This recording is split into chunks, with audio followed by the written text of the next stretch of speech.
400 miles south of El Paso, Texas. In northern Mexico, stretches a remote and rugged section of high desert. This area, near the town of Ceballos, is referred to by the locals as the Zona del Silencio, or the Zone of Silence. It's an epicenter for some of the strangest phenomena ever experienced on Earth. Nothing works there. If you go there with your cell phone, the cell phone stops. If you go with a radio, it stops. If you go there with a compass, the needle just keeps spinning. It's completely bizarre. There's strange rocks everywhere. You have strange mutated animals living in the desert in this area. You feel a strange tingling when you're there.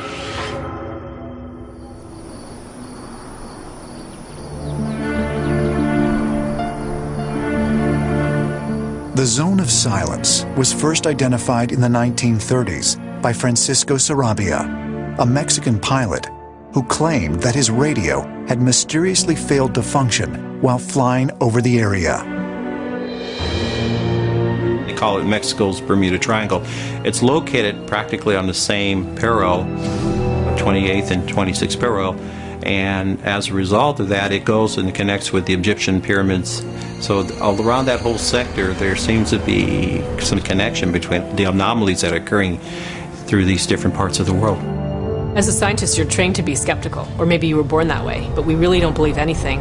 You know, nothing is proven until you actually have evidence. But I can say that Earth's magnetic field does vary across the surface by up to a few %. One of the strangest cases involving the Zone of Silence took place on July 11th, 1970, when the U.S. Air Force launched an Athena missile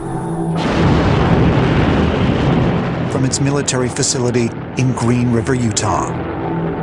The missile was programmed to land 700 miles away at the White Sands Missile Range in New Mexico. But for some unexplained reason, the Athena missile flew hundreds of miles past the White Sands Range towards the Zone of Silence.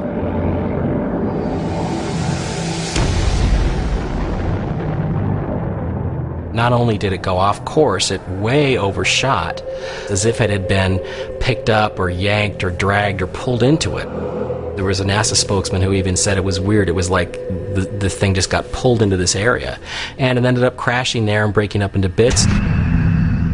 But some claim this missile is not the only thing that's been mysteriously pulled into the Zone of Silence. Ancient alien theorists believe an unusually large number of meteorites have crashed here. The evidence seems to be indicating that the Zone of Silence is some powerful energy vortex area that's literally sucking meteorites and other space debris right into this small area of northern Mexico. There's a high level of magnetism in the area. That's been proven by science. We know there's a magnetic signature to the entire area. Is it strong enough to attract large objects like meteorites? I think we need more research, but I don't think that research is being done right now. Starting 3,000 years ago, the Anasazi culture inhabited the region to the north, in today's American Southwest. Anasazi means ancient ones, and they paid great attention to the stars. Scientists have determined that in 1054 AD, a supernova explosion was visible from Earth.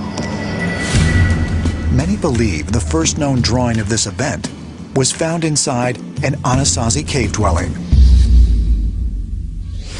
South of the Zone of Silence, other cultures, including the Maya, also reportedly possessed a surprisingly detailed knowledge of similar celestial events. Is it possible that both of these cultures were somehow exchanging information? They're separated by thousands of miles, but both the Anasazi of the north and the Mesoamericans of the south found the Zone of Silence and used it as a meeting place between their two cultures. You can imagine if you studied the stars at night and plotted the constellations, obviously one of the things you're going to see are these meteorites streaking across the sky. If your answers come from the sky, you probably would follow those streaking meteorites and find out where they ended up. And the theory is that they may have found what they were looking for in the zone of silence. But what other connections exist between these cultures? And are they of a celestial origin? If we look back into the ancient beliefs of the Anasazi and the Mesoamericans to the south, we know that there was great belief in sky people, visitors from the sky. If these visitors came from the sky, who were they?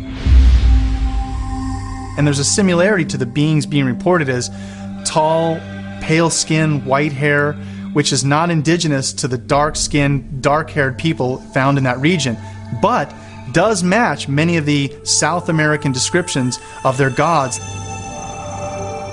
According to legend, these so-called visitors from the sky made themselves known to an ancient people. Is it possible that they are still making themselves known today? There are a number of reports of UFOs in the zone of silence. Probably the most prominent and most popular report came out of the town of Ceballos. It was on a late summer afternoon when a number of townspeople saw an object hovering in the sky on the outskirts of town. They described it as being about 100 meters wide. It had multicolor lights flashing, wasn't doing anything, it was just hovering in the desert. After a while, it simply took off and headed out into the zone of silence.